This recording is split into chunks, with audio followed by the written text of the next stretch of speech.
Right, so the much anticipated retain list has been announced, and I'm just going to give my live off the cuff reaction to it. It was released about 3/4 of an hour ago, so a bit of time to process it.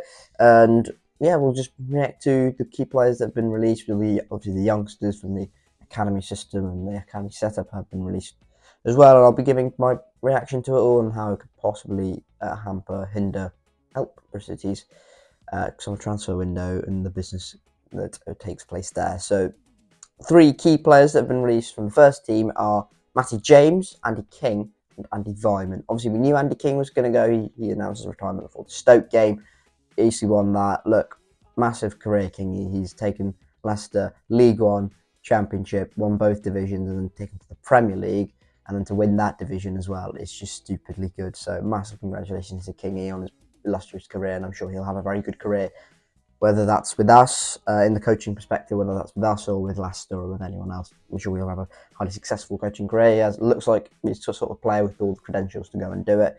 Andy Vyman, obviously that 21-22 campaign where he scored 20-something goals, 22, 23 goals, something like that, with Martin and Semenyo alongside him, steered us to 17th, and without them, I think we'd have been in real trouble. So Andy Vyman could be kind of that spearhead at the top of it, just massively important, massively crucial to that Nigel Pearson team. So, and the energy and the running and the desire and the work rate, it's very hard to find in football these days. You can't buy kind of work rate and work ethic with whatever money you have. You can see some of the top players in the world that are going for ridiculous amounts of money, and you can see the effort and the desire is just not there. And Andy Vyman, massive, bought him from Derby. It's been a ride. I think we were kind of 8th, 11th when he was in. We were kind of trying to push into those playoff positions, and towards the back end, or towards certainly the middle period of his later middle period of his Bristol career, that we were in a kind of not was trough of a way, weren't we? A little bit reaching there. So yeah, massive servant, and goals invaluable really in that one season. Massive surprise, two of them, as much as I massively appreciative of both Kingy and of Vyman. Wasn't really surprised when he left. We knew King was going to leave. The massive surprise from this retained list is Matty James. Now, JMO has been crucial very recently for Bristol City. He's been a massive part of this Bristol City team, and the improvement we've made from last season, he's been a real part of that. And another player I'm going to mention quite soon is also a major part of that. Matty James, when did he sign? 21-22. I'll just talk about the effect he's had on this football club. He's had a massive effect on this football club, hasn't he? He's been absolutely superb in that midfield, bringing excellent leadership off the pitch, I'm sure, and on the pitch.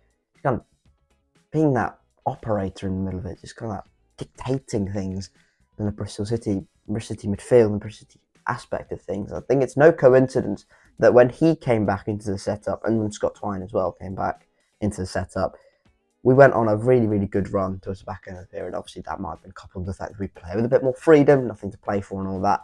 But still, there's no coincidence. We looked like a far better side. We controlled possession a lot more. We weren't as erratic. We weren't as sloppy on the ball. And put some really good performances in Matty James in the scene. I understand as well from a Liam Manning, John Lansdowne perspective, Brian Tinney perspective, that Max Bird is coming into this Bristol City setup, and that's a real thing now. He is coming into the setup. He's probably going to want to start games on a Bristol City shirt. So whether that limits Matty James's kind of game time, and whether Max Bird is always going to be that long-term successor to Matty James, what personally I would have done is keep Matty James on for another year, kind of give him game time if necessary, and kind of help Max Bird, Knight, Gardner Hickman, because at the moment, let's presume Joe Williams doesn't sign, maybe one more comes in. We're expecting, if we do sign another midfielder, it's going to be quite a young profile. So the midfield, which in a lot of people's eyes is the kind of engine of any good footballing side. If that's inexperienced, then that's going to be a massive problem. And having released King and James, obviously King was kind of retirement, but James in particular, maybe just milking one more year out of Matty James wouldn't have been the worst thing in the world. And obviously, he's a good character around the dressing room. Liam Manning has previously mentioned that he's quite well liked. He likes him quite a lot. And kind of his ability on the ball, Matty James, it's not like he doesn't fit into this Liam Manning system. Obviously, okay, fine, 32, maybe lacks a little bit of pace, maybe not quite the engine room he once was 6 years ago, but still, he's still a very, very, very good technical player at this level, and Bristol, I think, lack a bit of that, and that passing range he has, it's helped us multiple times. The switches of play from right to left, left to right, massively helped us in previous games, a lot of games, and it's been quite crucial.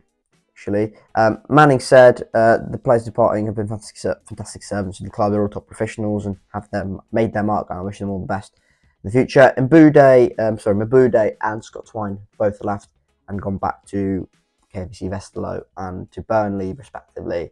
If Burnley stay up, I think they need to win today, don't they? Against Chelsea, Spurs.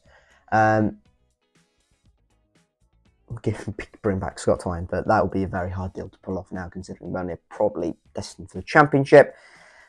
Benassi, Zach Bell, Mac Boyd, Marley Francois, Callum Hutton, Duncan Idahan, Dylan Kadji, Harry Leeson, Harvey Wells-Richards have also all departed the football club following the expiration of their contracts. Obviously, they're in the academy setup. I was quite surprised seeing Harvey Wells-Richards let go.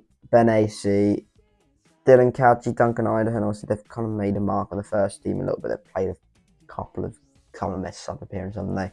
Hasn't really worked out for them. Marley Francois, I'm sure they'll all have decent careers in the Footballing League, particularly Benassi. I'm sure there's a lot of hype around him when he first came into the football club. It might have just been because of the Alex Scott kind of link, but yeah, a little bit surprised by that. Harvey Wells-Richards, if Stefan Bashik goes, does that mean we're looking for another goalkeeper in that department? We'll see. We have obviously Lewis Thomas is going to come back from his loan deal at Bromley as well, don't we? So we'll have Max and Lewis Thomas if Bashik goes. So yeah, a lot of kind of uncertainty within that. With the Matty James situation, that is obviously the biggest kind of news out of this retained list.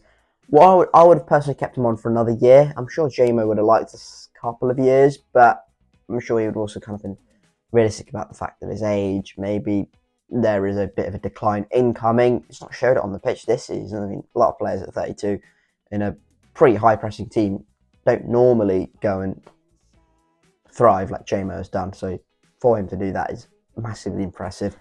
I would have kept him on for another year, kind of overseeing Max Bird's development to the first team. Obviously, Bird is going to take a bit of a while to kind of get settled in fully. Obviously, Jason Knight he's only been here 1 year, even though acts like he's been here 5, 6 on the pitch. Garn Hickman, obviously quite young as well. And the other one is Joe Williams. He's still in contract discussions with the football club. The dynamic between Williams and James has always been, it's either, I think Manning's always good at, he would have probably, I can't speak here, but he would have probably wanted one of them to stay rather than both of them. And if Matty James has been let go, then I presume that Joe Williams' kind of contract discussions are quite positive and hopefully heading in the right direction, and hopefully that signs a new deal, maybe a two-year contract, maybe even 3 years, and depending on the project Manning can sell him. Because we know from Manning's kind of previous work at Oxford in particular, he brought in a lot of players, and really a lot of players only signed because of Liam Manning and because of his coaching credentials, and also the project he sold to them at Oxford. Obviously, he ditched that project quite early on to come join us, but maybe if he has that kind of talking, I don't know how to say it, the manipulative kind of, that's a really harsh word to use, the mood to bring them to Bristol City, basically. The ability to talk our players and basically sell the project to them and sell what he wants to do with this football club. And hopefully that's a much more kind of well-rounded, good footballing side next season. If we can bring players in, and hopefully Williams is just a crucial part of that system, because he's been massively important this season, Joe Williams, and he's been a crucial part of the Bristol City side. Yeah, hopefully he stays. Whether that's 2 or 3 years, or maybe even 1 year, depends on the wages, doesn't it? Right, that is it. That is my reaction to the retain list that Bristol City put out at 10 o'clock this morning. It's an interesting one. Couple of surprises, couple of not so surprising, more surprising, I say, in the mute set up, and obviously Matthew James as well. Let me know your reaction in the comment section down below. Hit like before you go. Hit subscribe to the Harris channel for more Bristol City content in the future. We will be there for more stuff during the summer, possibly, and possibly a season review, which I'm still waiting on doing. But yeah, thank you very much for watching. Keep safe, and I'll catch you all later. Cheers.